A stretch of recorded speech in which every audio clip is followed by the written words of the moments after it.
দাজ্জাল কি মানুষ না জিন নাকি? দাজ্জাল কে? এটা ফেরেশতা নাকি জিন না মানুষ? কি এটাও একটা প্রশ্নের বিষয়। কিভাবে দেখুন, আল্লাহর নবী সাল্লাল্লাহু আলাইহি ওয়াসাল্লাম বলছেন নূহ আলাইহিস সালামের সময়ও নূহ আলাইহিস সালাম তার কওমকে দাজ্জাল সম্পর্কে সতর্ক করেছেন। তার মানে পৃথিবীর সূচনা থেকে সে পৃথিবীতে ছিল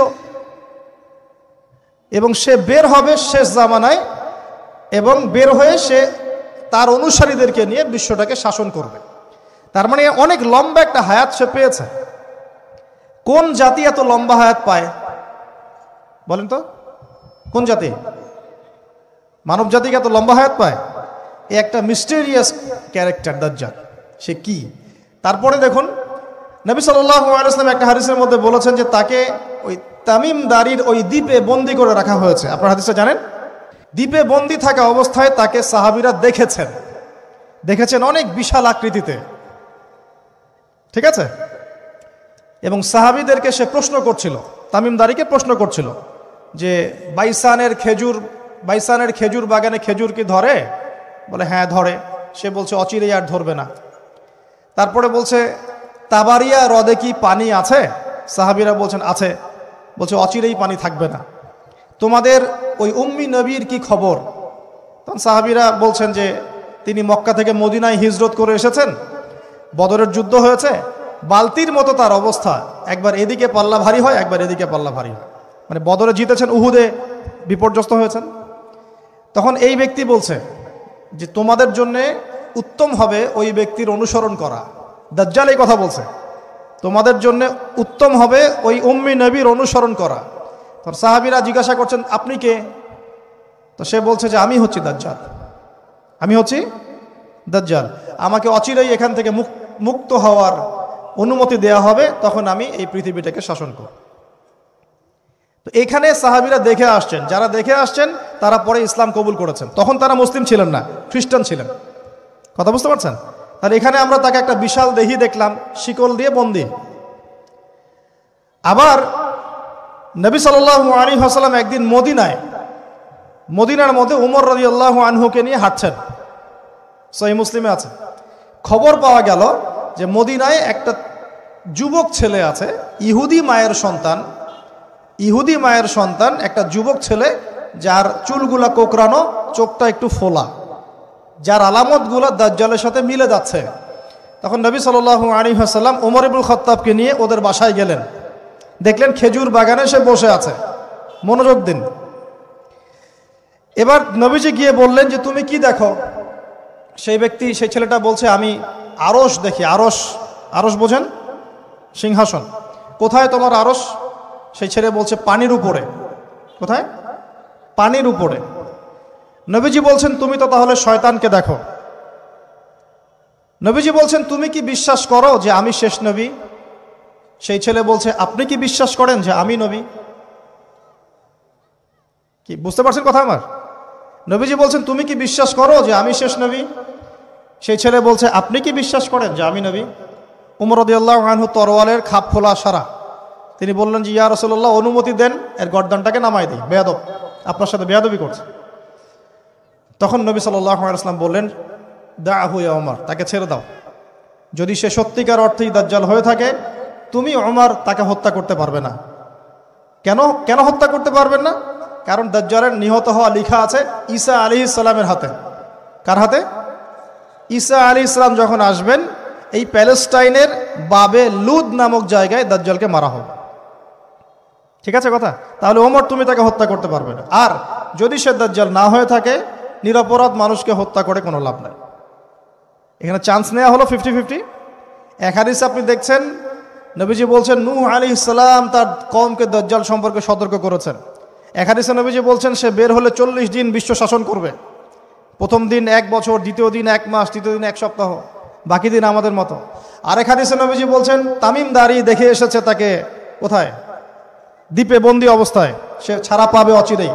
আবার এখানে নবী সাল্লাল্লাহু আলাইহি ওয়াসাল্লাম মদিনাতেই একটা যুবক ছেলেকে দাজ্জাল মনে করে ইনভেস্টিগেট করলেন। আপনার কাছে কি সাবজেক্টটা সহজ মনে হচ্ছে না কঠিন? খুব সহজ কি না কঠিন? চিন্তা করতে হবে কি হবে না? এতই জটিল একটা ক্যারেক্টার। শুধু তাই না, নবীজি আরও বলছেন সে যখন বের হবে, 4টা জায়গার কথা পাওয়া যাচ্ছে হাদিসে, 4টা জায়গা কোত্থেকে বের হবে। এখানে কিন্তু নবীজি মদিনাতে তাকে খুঁজলেন, ইনভেস্টিগেট করলেন। আবার আরেকটা হাদিসে নবীজি বলেছেন সে যখন বের হবে শেষ জামানায়, তখন মক্কায় ঢুকতে পারবে না, মদিনায় ঢুকতে পারবে না। আপনারা হাদিসটা জানেন না? আলেমরা তো জানেন। মক্কাতেও ঢুকতে পারবে না, মদিনাতেও ঢুকতে পারবে না। খোলা তরোয়াল নিয়ে ফেরেশতারা দাঁড়িয়ে থাকবেন। আবার সেই নবী মুহাম্মদ সাল্লাল্লাহু আলাইহি ওয়াসাল্লাম মদিনাতে এই ছেলেটাকে দাজ্জাল ভাবছেন, ইনভেস্টিগেট করছেন। তার মানে তারা সতর্ক ছিলেন। এই ছেলের নাম ছিল ইবনে সাইয়্যিদ। কি নাম? ইবনে সাইয়্যিদ, নাম মনে রাখবেন। এও একটা বিস্ময়কর ক্যারেক্টার। আবার সেই নবী সাল্লাল্লাহু আলাইহি ওয়াসাল্লাম বলেছেন শেষ জামানাতে দাজ্জাল বের হবে খোরাসান থেকে। কোন জায়গা? খোরাসান। খোরাসান বলতে কোন জায়গা? এটা মূলত এর হার্ট হচ্ছে আফগানিস্তান, এর পাশে এই যে বেলুচিস্তান, এই যে উজবেকিস্তান, ইরানের কিছু অংশ, এই পুরো জায়গাটা, শুধু একটা দেশ না, পুরো জায়গাটা এর হার্ট হচ্ছে আফগানিস্তান। খোরাসান থেকে বের হবে। আরেক হাদিসে নবীজি বলছেন সে ইস্পাহান থেকে বের হবে। কোন জায়গা? ইস্পাহান এখন ইরানে। ভৌগোলিক বিষয়ে যখন তখন চেঞ্জ হয়ে যায়, হয় কি না? আগে কি ইরাক ইরান এরকম পার্ট ছিল? আগে কি এভাবে এই 52টা দেশের ভাগ ছিল? লেবানন, জর্ডান, সৌদি আরব, ইরাক ইরান এরকম ভাগ ছিল না? এক অঞ্চল ছিল শাম, একটা হেজাজ, একটা নজদ, এরকম আর কি ভাগ ছিল। তো এটা চেঞ্জ হয়। তো ওই হাদিসে আসছে ইস্পাহান থেকে একটাতে, আরেকটাতে আসছে ইরাক এবং শাম। শাম বলতে বোঝাচ্ছি এই পুরো প্যালেস্টাইন, লেবানন, জর্ডান, পুরো অঞ্চলটাই শাম। আর ইরাক তো আপনারা জানেন। ইরাক এবং শামের মাঝখানের একটা রাস্তা থেকে বের হবে। 3টা জায়গা। আরেকটা 4 নাম্বার খাল্লা নামে একটা জায়গা থেকে সে বের হবে। আর এই খাল্লা আপনি গুগলে সার্চ দিয়ে পাবেন না। গুগলের সাথেও দাজ্জালের অনুসারীদের একটা সম্পর্ক আছে, আপনার ফেসবুকের সাথেও আছে, প্রযুক্তিগুলোর সাথেও আছে, নিউক্লিয়ার ওয়েপেন্সের সাথেও আছে, বর্তমান ব্যাংকিং সিস্টেমের সাথেও আছে, এবং বর্তমান গ্লোবাল পলিটিক্যাল অ্যাফেয়ার্সের সাথেও দাজ্জালের অনুসারীদের সরাসরি সম্পৃক্ততা আছে। আমি বলি নাই দাজ্জালের সম্পৃক্ততা আছে, দাজ্জালের অনুসারীদের সরাসরি সম্পৃক্ততা আছে। ওই যে 4টা জায়গার কথা বললাম, সে বের হবে ইত্যাদি ইত্যাদি।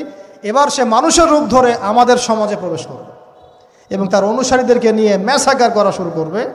কিন্তু মুসলিমদের মধ্যে একটা বাহিনী শেষ পর্যন্ত তার সাথে যুদ্ধ করতে থাকবে, শেষ পর্যন্ত। লা তুকাতিলুনাল ইয়াহুদ।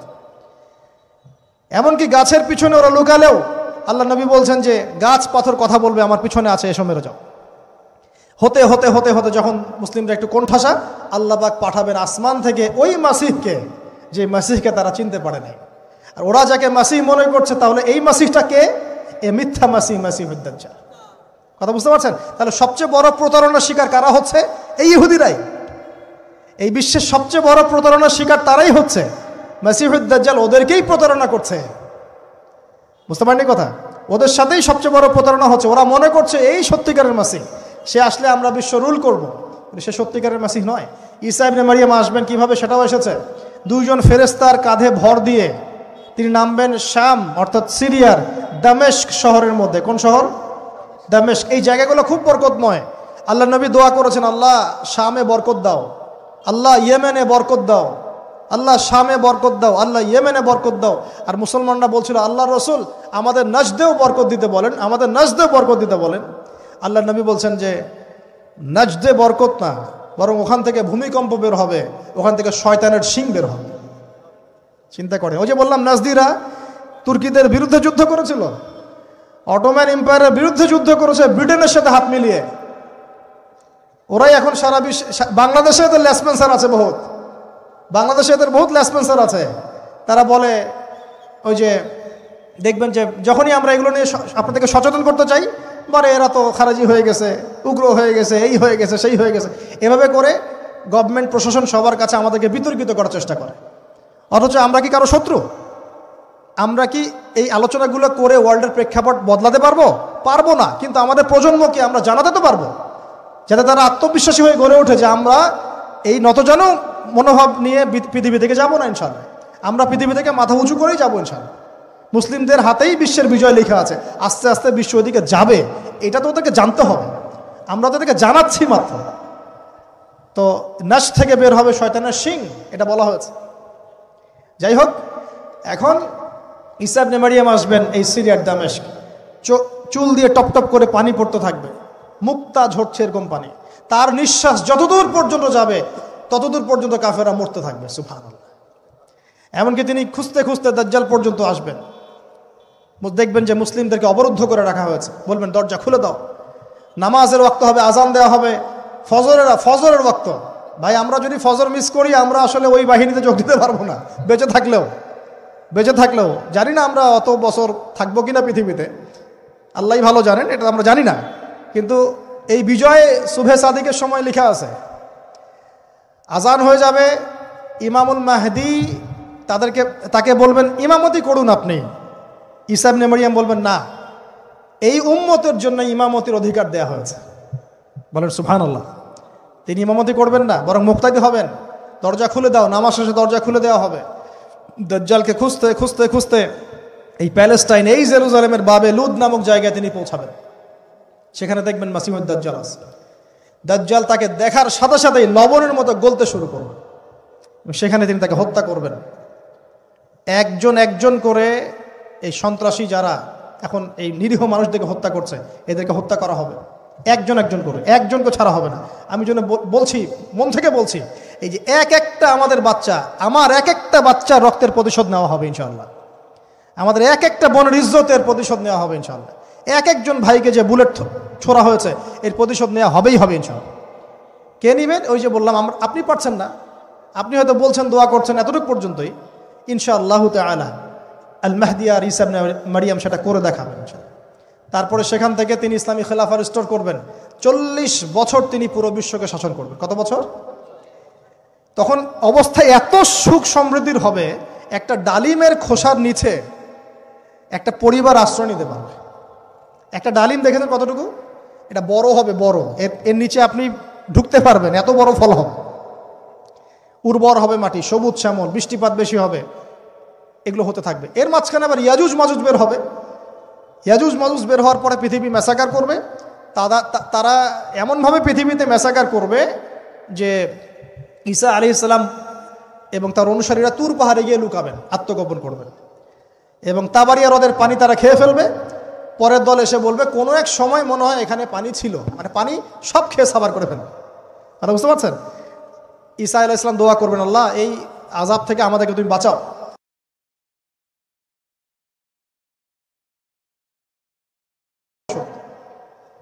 এরপর 40 বছর এভাবে চলে যাবে, ঈসা আলাইহিস সালাম ইন্তেকাল হবে। তারপরে হাদিসে আসছে মানুষ আবারও খারাপ হওয়া শুরু করবে। এত খারাপ হবে, এত জঘন্য হবে যে আল্লাহ শব্দটা বলার মতো একটা মানুষ আর পৃথিবীতে থাকবে না।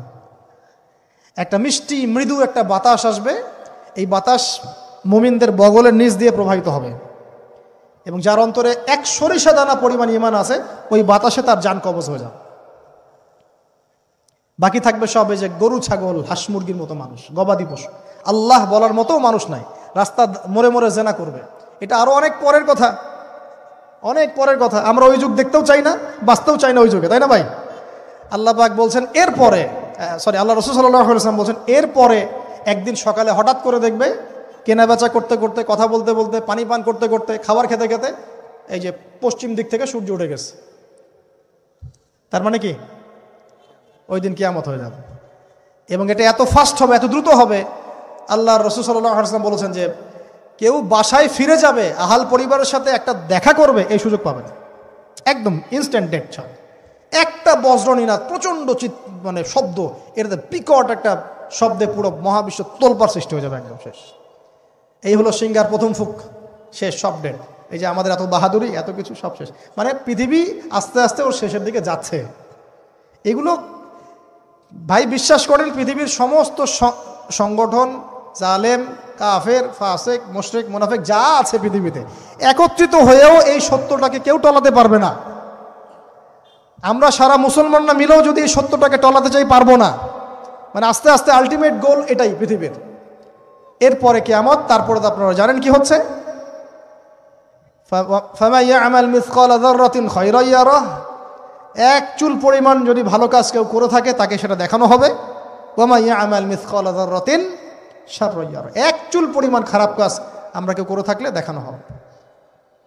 তবে যারা লা ইলাহা ইল্লাল্লাহ এই তাওহীদের উপর থাকবে, যত বড় গুনাহ করুক না কেন আল্লাহ মাফ করে দিবেন ইনশাআল্লাহ, ইনশাআল্লাহ। কারণ আমাদের জন্য নবী সাল্লাল্লাহু আলাইহি ওয়াসাল্লাম সুপারিশ করবেন। তাই বলে কি আমরা গুনাহ করতে থাকবো এখন? এটা নবী সাল্লাল্লাহু আলাইহি ওয়াসাল্লামের শান, তার মর্যাদা। আল্লাহ রাসূল সাল্লাল্লাহু আলাইহি ওয়াসাল্লাম এই কথা বলে গিয়েছেন যে কবিরা গুনাহগার মুসলমানদের জন্য আমি সুপারিশ করব। তাওহীদের উপর যারা থাকবে ইনশাআল্লাহ জান্নাত, শিরকে থাকলে, কুফরিতে থাকলে জাহান্নাম ছাড়া কোনো গতি নাই। এই হলো পৃথিবীর শেষ। আমরা তো জান্নাতে যেতে চাই কি চাই না ভাই? তাহলে এখন আমরা জানি যে এই অবস্থা কেন হচ্ছে, কেন জেরুজালেম নিয়ে এত কিছু হচ্ছে, কেন ওখানে ওরা এত অত্যাচার করতেছে। ওরা কি চায়? ওরা চায় এই জায়গা শুধু না, পুরো হোলি ল্যান্ডটা দখল করতে চায়। তারা দাজ্জালের জন্য মঞ্চ প্রস্তুত করতে চায়, সোজা কথা। তারা মুসলিমদেরকে সেখান থেকে বের করে দিয়ে ওই জায়গাটা একটা দাজ্জালীয় স্টেট কায়েম করতে চায়। সেখান থেকেই মাসিহুদ দাজ্জাল বিশ্বকে নেতৃত্ব দিবে, এমনটা আসতেছে ভবিষ্যতে। তবে সেই নেতৃত্ব, সেই রাজত্ব, সেই ক্ষমতা চিরস্থায়ী হবে না। মুসলিমরা আবার জেগে উঠবে ইনশাআল্লাহ। ওই জায়গায় ঈসা আলাইহিস সালাম যতক্ষণ খিলাফা কায়েম করছেন না, কিয়ামত হবে না ইনশাআল্লাহ।